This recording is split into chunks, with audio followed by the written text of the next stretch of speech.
I used to think being a mom was the most beautiful calling in life. That was until one night at 75, I found myself eating dinner alone in a quiet room, missing the sound of my two kids, Jenny and Mark, laughing and joking around. They still show up every Friday, sure, but Jenny's glued to her phone, scrolling through who knows what, and Mark eats like he's racing the clock to get out the door, barely looking up from his plate. I tried asking him once, "Hey, you seeing anybody new these days?"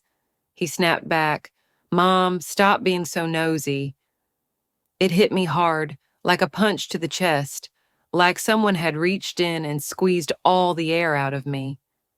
I realized I was losing them, not to miles or states, but to these invisible walls they'd built up between us, walls I didn't even know how to climb.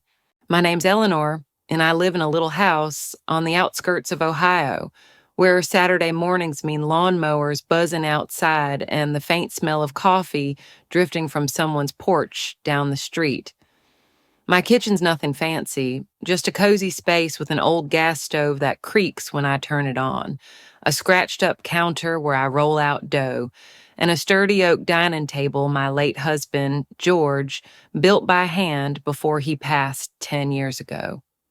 Every Friday, I cook up a family dinner, honey glazed roast chicken that fills the house with a sweet, smoky smell, creamy mashed potatoes whipped with a touch of butter, and golden cornbread fresh from the oven, straight from my mom's recipe book she scribbled in her curly handwriting.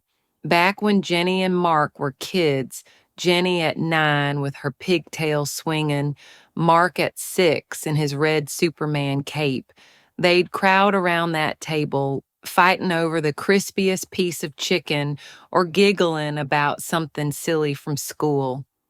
Mark would puff out his chest, pretending to fly around the room, while Jenny belted out jingles from cereal commercials until we all begged her to stop. Those nights, the kitchen glowed with noise, forks clinking, voices overlapping, the kind of chaos that felt like love. But now I feel like a stranger in my own home, like I'm haunting the place instead of living in it. One Friday, I set the chicken down on the table, the glaze still bubbling from the oven, and smiled, "Jenny, how's it smell?" She didn't even look up from her phone, just mumbled, "Yeah, good, Mom," her thumb still tapping away. Mark was worse. I started telling a story about how I used to work late at the bakery, kneading dough until my hands ached just to put food on the table for them, and he cut me off mid-sentence. "Mom, I've got to leave soon. Let's not drag this out." I stood there, still holding the serving spoon, watching the mashed potatoes go cold, steam curling up into nothing. My heart sank heavy as a stone. I'd fixed their bikes when the chains fell off, stood in the rain at the bus stop with an umbrella to bring them home dry, stitched up Mark's torn Superman cape more times than I can count. And now I was just background noise, a voice they tuned out like static on an old radio. That night, washing dishes alone under the dim kitchen light, the sink water sloshing against the plates, I made up my mind. If they didn't want to be here with me anymore, I'd find a way to bring them back, not by nagging or guilt tripping, but with whatever I had left in this worn out, stubborn heart of mine. That next Friday, I decided to shake things up. I grabbed a little wicker basket, the one I used to stash yarn in back when I knitted them sweaters, the wool still smelling faintly of lavender from those days, and plopped it right in the middle of the table next to the salt shaker. When Jenny and Mark walked in, kicking off their shoes by the door, I grinned and said, calm but firm, "Tonight, if you want to use your phone, it goes in here. I'm not banning them, but I'd love 45 minutes a week without a screen stealing you away from me." Mark groaned instantly, rolling his eyes so hard I thought they'd get stuck. "Mom, you're so behind the times. Nobody lives without their phone." I looked him square in the eye, resting my hands on the back of a chair and said, I'm not asking you to ditch it forever, Mark. Just give your mom 45 minutes to see your actual faces, not the tops of your heads. Jenny shot me a glare, her lips pursed like she was about to argue, but then she sighed and dropped her iPhone in the basket with a little thud. Mark grumbled under his breath something about, "This is ridiculous," but he followed suit, tossing his phone in too. At first, it was awkward, dead quiet except for the clink of forks against plates, and Mark chewing like he was still in a rush. I could feel the tension, like they were counting the seconds until they could bolt. But then, as I brought out the mashed potatoes, the bowl warm in my hands, Jenny piped up out of nowhere, "Mom, did you put butter in these? They're better than last week." I was caught off guard, nearly dropped the bowl, then smiled. "Yeah, I snuck some in. Good catch. Sharp as ever." Mark jumped in, leaning forward a bit. "How do you get them so smooth anyway? Mine always come out lumpy." I chuckled. "Years of practice and a little elbow grease. Want me to show you sometime?" He shrugged, but I saw a flicker of a grin. For the first time in ages, they were talking to me. Not much, just about food, but it felt like a crack in the wall they'd built. I could almost hear the ice starting to thaw, and I knew I'd nudged open a door, even if it was just an inch. I didn't stop there, though. I figured if I wanted them to stick around longer, I had to show them I wasn't just some old lady stuck in the past, droning on about the same tired stories they'd heard 100 times. The next Friday, as we sat around the table, the chicken still sizzling on the platter, I skipped the usual, "How's work?" or "You doing okay?" questions they'd brush off with a grunt or a one-word answer. Instead, I leaned back in my chair, took a sip of iced tea, and said to Mark with a grin, "You know, years ago, I got fired from a bakery job for burning 20 loaves of bread in one night." He dropped his fork with a clatter, wide-eyed. "You, Mom? You messed up that bad?" I nodded, chuckling as I pictured it. "Oh, yeah, I was knee-deep in smoke. The whole place smelled like a campfire gone wrong. And the owner yelled, 'Eleanor, you're gonna burn the whole town down.' But you know what? She sat me down after, handed me a cup of coffee, and taught me that mistakes are how you learn to love what you do." Jenny, who'd been quiet picking at her cornbread, let out a long sigh and said, "Last week I botched a big project at work. My boss called me a klutz, said I'd never get it right." I looked at her, soft, and said, "Did you set anything on fire?" She laughed, a real laugh that lit up her face. "No, but I wanted to torch my laptop. Would have felt good." Mark chimed in, pointing his fork at her. "Sounds like your mom 2.0. Maybe you inherited the chaos gene." The table erupted in laughter, the kind that bounces off the walls and warms the room. For the first time, they opened up, not because I pried or poked, but obviously didn't expect them to, but because I shared a piece of me. Jenny told me about her week, how she'd stayed late at the office trying to fix a spreadsheet, only to accidentally delete half of it. Mark jumped in, grinning. "At least you didn't burn the building down like Mom." We laughed until tears pricked my eyes, and I realized they weren't just here eating, they were here with me. Then I started thinking maybe to bring them closer, I needed to remind them of what this family used to mean to them, what we'd built together.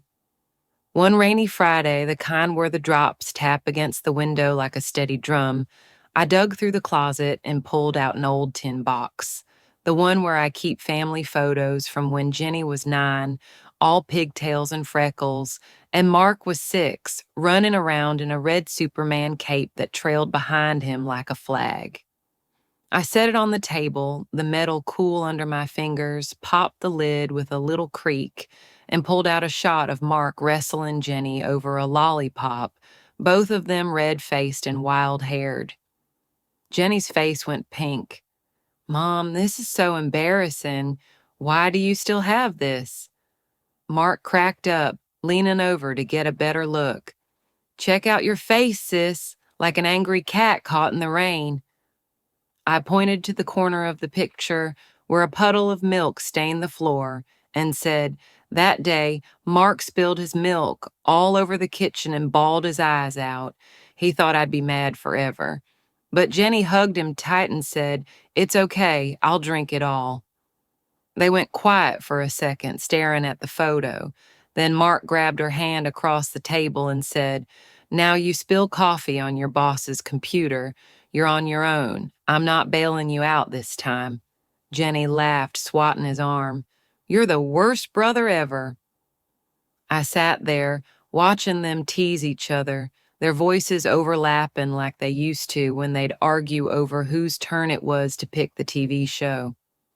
It felt like the clock spun back, like the kitchen was alive again with the sound of us, messy, loud, and together. Those old photos weren't just memories. They were a bridge showing them how close we'd once been, how close we could be again. But it wasn't always smooth sailing. Life never is. One Friday, Jenny showed up with red, puffy eyes and slumped into her chair without a word. Her shoulders hunched like she was carrying a weight I couldn't see. I slid a plate of almond cookies her way, the ones she'd gobble up as a kid whenever she was down after a fight with a friend or a lost basketball game, the crumbs sticking to her cheeks. I didn't push, didn't ask what was wrong, just quietly sliced her a piece of chicken, the knife scraping softly against the cutting board, and set it in front of her. Mark walked in, his work boots thumping on the floor, took one look at her and sat down, throwing an arm around her shoulder like he used to when they were little. You picked the wrong guy again, huh? He said, smirking. Good thing you've got the world's handsomest little brother to cheer you up. Jenny smirked back through her tears. Handsome? More like annoying. Get off me. I didn't say much, just poured her a glass of orange juice, the pitcher cold against my palm, and set it down with a gentle clink. She looked up, her voice barely a whisper. I broke up with him, Mom. I nodded, keeping my tone soft. I know, honey, and I'm here. We didn't talk a ton that night. The rain kept tapping outside, a steady rhythm, but we ate together, the cookies disappearing one by one. Mark started humming some goofy tune, and Jenny rolled her eyes, but smiled, a small, shaky thing. I felt it then. Sometimes a plate of cookies and a quiet presence say, I've got you, louder than any advice ever could. They didn't need me to fix their lives. They just needed to know this was still a safe place to land, a harbor when the storms hit. Then it hit me clear as day. I couldn't bring them back if I didn't start living my own life too, if I didn't show them there was more to me than just waiting around for them. One day, on a whim, I signed up for a painting class at the community center, something I'd dreamed of doing since I was young, back when I'd doodle little flowers in the margins of grocery lists but never had the guts to try for real. The first class, I spilled paint on my apron and laughed at myself, feeling lighter than I had in years. I stopped asking, why don't you visit more? Those words always sounded desperate, even to me.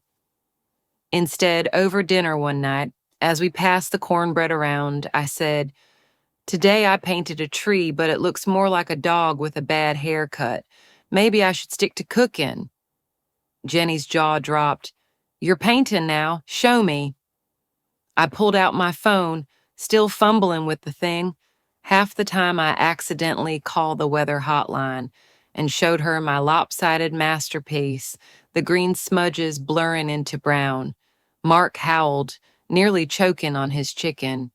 Mom, that's museum-worthy. Modern art at its finest. I winked. Next up, I'm doing your portrait, so sit still for once. Jenny leaned closer, squinting at the screen. Wait, is that supposed to be a leaf or an ear? We laughed until the table shook, and that night they hung around longer, not just for the food, but because they were curious about what their mom was up to, like I'd suddenly become a puzzle they wanted to figure out. A couple of weeks later, Jenny caught me off guard over mashed potatoes. Mom, how about I take you to an art exhibit this weekend? There's one downtown I think you'd like. I blinked my fork halfway to my mouth, then grinned. Sure, but you're buying the tickets. Your old mom's on a budget. She laughed.